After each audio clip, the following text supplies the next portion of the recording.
la causa AMIA.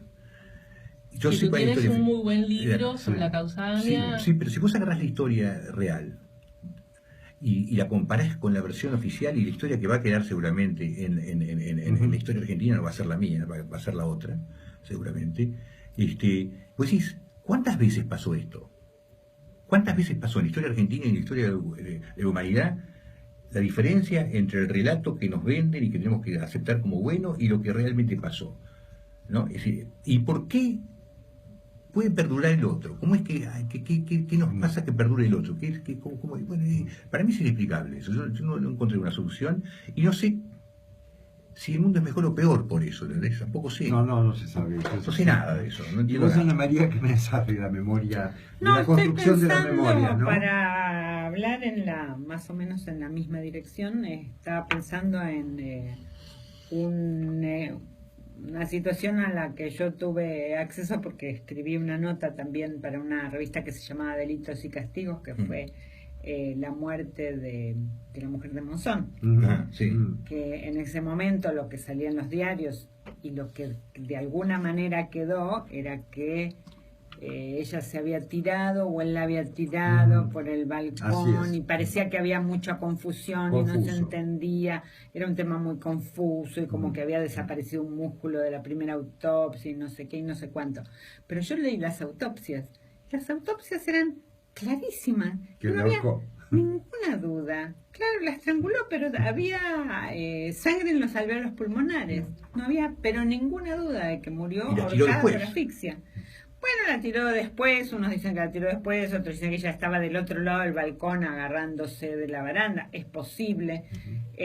Yo creo que fue muy sensato en ese caso el tribunal diciendo, bueno, este tema, lo mismo que el tema de las manchas de sangre que había por ahí, nos da igual, porque está absolutamente probado por las autopsias que murió estrangulada, entonces...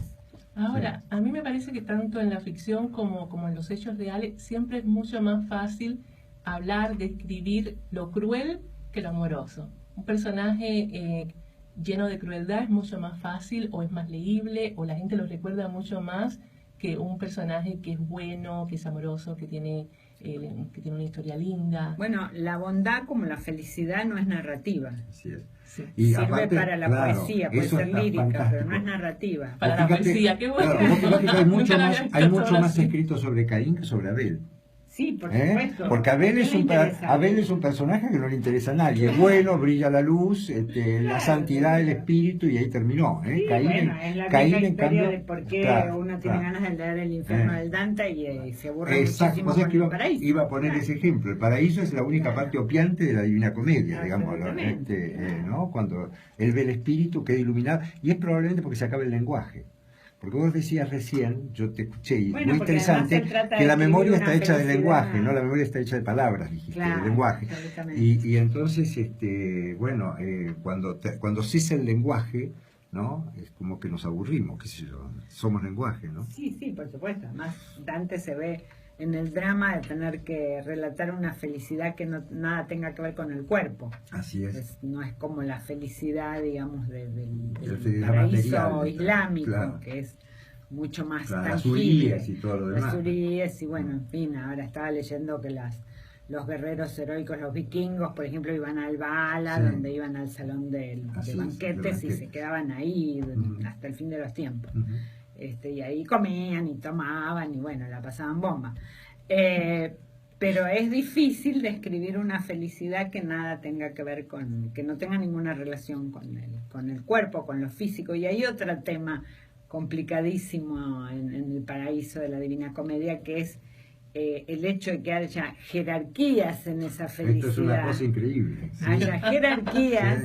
Y nadie esté celoso y todo el mundo se la banque sin envidia. Y aparte, viste que él llega con Virgilio, que es la razón, y ahí lo abandona y lo cambia por Bernardo de Claraval, ¿no? Que es el espíritu. No me acordaba de bueno, eso. Ahí cambia de socio, porque el socio racional ya no le sirve más en el paraíso, porque ya no sirve más ni el lenguaje ni la razón. Re interesante. Estamos hablando mucho y estamos diciendo mucho la palabra lenguaje. ¿Cómo ustedes se sienten ahora en estos momentos donde el lenguaje cada vez se desvirtúa más? donde entre reggaetones y otras hierbas musicales, donde también incluso las redes sociales desvirtúan la palabra, ahora todo se minimiza. Yo no veo que la palabra se desvirtúe en absoluto, ¿no? Al contrario, estamos como nunca en el reino de la palabra, cada vez adquiere más y más y más importancia. Y cada vez juega un papel más importante, cada vez la gente escribe más.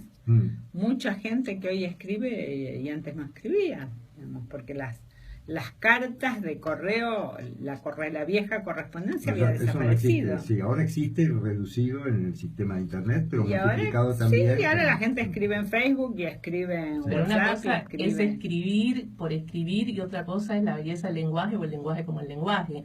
Bueno, para eso está la literatura, la poesía, lo que sea, igual que siempre. Pero tú estás de acuerdo con todo esto de abreviación de palabras, de cambio de palabras, de nuevas palabras. Por supuesto, son códigos. Eso no cambia.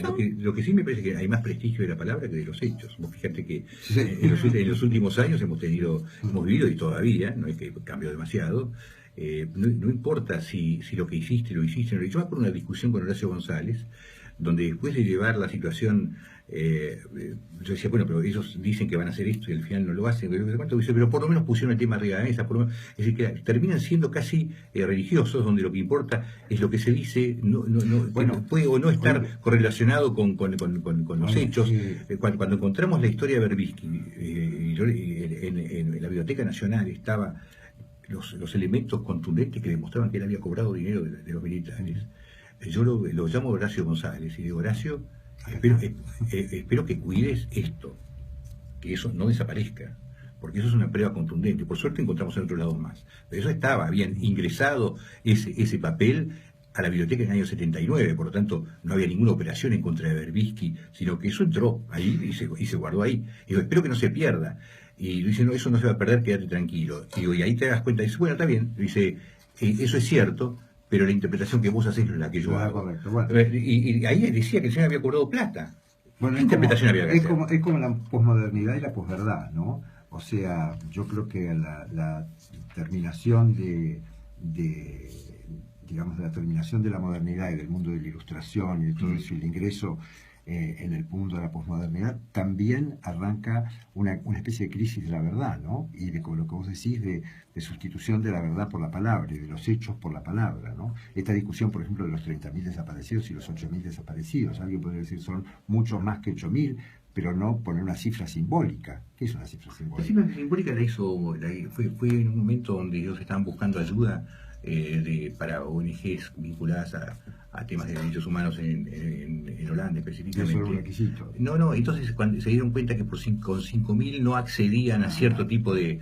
Entonces ahí fue que la Braña inventó lo de los 30.000, que fue apoyado después por un sector de los montoneros que estaban en el exilio, y se aceptó los 30.000 porque era la cifra que con lo cual, como igual no se podía demostrar si eran 5.000, 7.000, 8.000, en ese momento no se podía demostrar nada, porque no dejaban entrar a nadie a revisar qué había pasado. Hoy tampoco se puede demostrar nada. Tampoco. No importa, pero eso fue el origen. Pero lo que yo digo es que pero sí se puede demostrar que hay 8.000 y pico por nombre y apellido. El lo cual resto es un horror. Se sabe que esos sin duda desaparecieron, claro, y no se sabe cuántos más. Claro. Seguro que tiene que haber sido más. Por eso, pero tiene que haber sido más. No tienen me parece que no hay ningún daño en el hecho de que haya una cifra simbólica, como hay una cifra simbólica de 1 millón de armenios, o hay una cifra simbólica de 6 millones. Pero tampoco está haciendo, pero tampoco hace daño el tipo que trata de saber cuántos son exactamente. Claro. Y bueno, creo que esto es un tema que hay que seguir. Porque el daño sería que niegue que existió el genocidio. El daño sería que el tipo niegue que esto pasó. Ahora, si el tipo dice, en vez de ser 30.000, son 28.235, porque yo encontré tal cosa, bueno, está perfecto.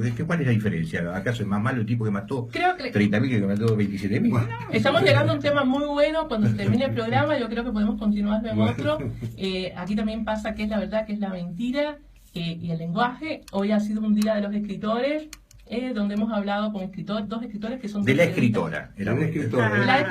Sí, no, pero también y espero que no Maribel también es escritora y tiene publicados libros de ficción y novelas. Sí. Entonces, de dos escritoras. Y dos escritores, porque todo el que escribe, para no decir otra cosa. Bueno, nos ha encantado tenerlo con nosotros hoy. Esperamos que vuelvan. Que sigamos con los mismos temas en los que no estamos de acuerdo todos, así que ha sido, me parece que polentoso, dicen acá, es una palabra que hace poco conozco desde acá y me encanta eso de polentoso. Polentosos escritores, polentosos periodistas y muy buenos conversadores, que eso es algo importante en estos momentos, aunque ustedes digan que la palabra cambia. Yo soy de las que pienso que no se habla como antes, bueno, claro que no se habla como antes, pero no tan bien como antes. En fin, es la vida que pasa. Este es Bellas Artes y nos volvemos a ver el martes, Julio. Martes que viene. Bueno. Muchas gracias por invitarme. No, muchas Gracias, gracias, Miguel. Muchas gracias, un María. placer.